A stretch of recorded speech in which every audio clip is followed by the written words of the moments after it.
Rahasia cara mencetak hasil panen getah karet agar berbobot saat ditimbang.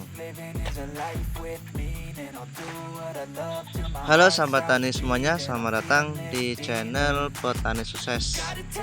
Baik sahabatku, di video kali ini Petani Sukses akan memberikan sedikit tips bagaimana caranya mencetak getah karet, getah latek sehingga bisa berbobot dan mendapatkan keuntungan yang banyak. Sebenarnya dalam pencetakan getah karet di dalam kotak fiber seperti ini, ataupun mungkin ada yang di tanah, ada yang menggunakan kayu, sebenarnya sangat mudah sekali. Dan yang di karung ini adalah salah satu model karet yang umurnya sekitar 2 minggu. 2 minggu karena ini baru diambil dan akan melakukan pencetakan di dalam kotak karet. Nah, kotak ini kira-kira bisa berbobot sekitar 70 sampai 80 kilo. Kalau dia menggunung itu bisa sampai 100 kilo sampai 110 kilo. Tergantung bagaimana cara kita melakukan penyusunan pada latek model yang sudah kita ambil, yang sudah kita sadap dan sudah menjadi buku seperti ini ya, kita susun dengan rapi. Nah, ini dalam cara penyusunannya agar terlihat rapi, kemudian berat saat ditimbang, dan juga tidak banyak kadar airnya. Itu bisa disusun dengan cara atau teknik dimiringkan gitu, atau diterlentangkan juga bisa.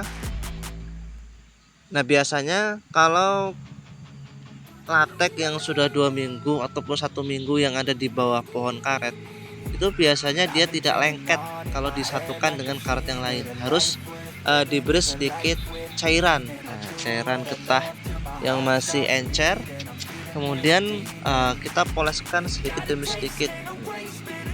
Dan ini memang dibilang agak sedikit lama ya dalam melakukan pencetakan seperti ini ya, karena kita harus mengambil dulu odelnya, getah lateknya, kemudian baru kita susun, baru kita siram dengan cairan. Nah, kalau kita nyusun dengan rapi seperti ini tidak mudah pecah, tidak mudah patah ketika saat ditimbang.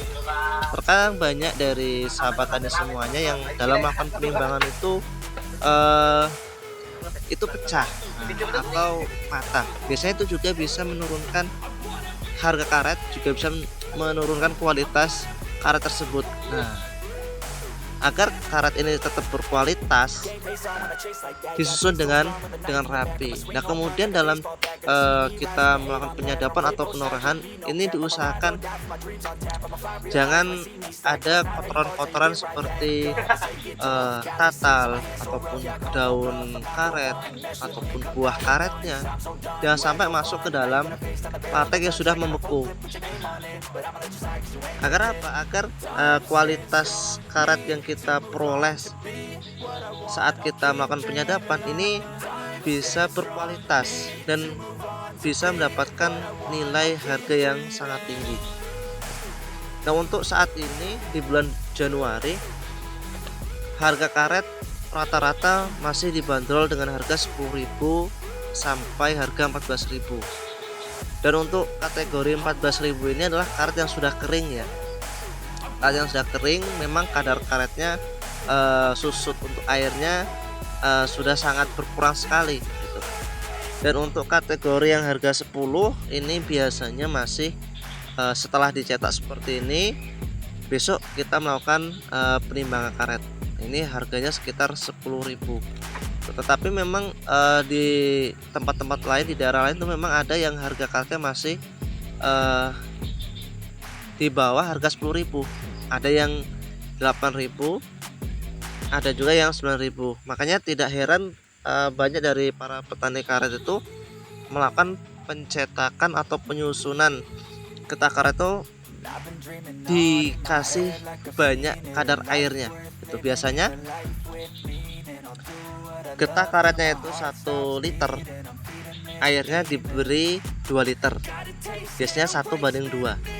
Nah biasanya kalau untuk campurannya agar kental, agar kenceng saat ditimbang, tidak pecah, tidak patah, itu biasanya menggunakan campuran pupuk TS dan juga menggunakan asam sulfat atau bisa dikenal dengan cuka. Biasanya ini sangat efektif sekali untuk mengunci kadar air itu. Makanya saat ditimbang ya otomatis airnya banyak gitu. Tetapi memang itu setiap daerah berbeda-beda ya. Setiap daerah berbeda-beda cara melakukan teknik penyusunan getah karet. Tetapi biasanya kalau harga karet itu tinggi, kebanyakan dari para petani karet itu memilih menggunakan teknik susun seperti ini ya. Jadi kadar airnya sedikit, kemudian tidak banyak mengandung kadar air. Jadinya untuk kualitas karet itu sendiri memang sangat bagus, sangat baik. Akhirnya harganya bisa direkomendasikan gitu.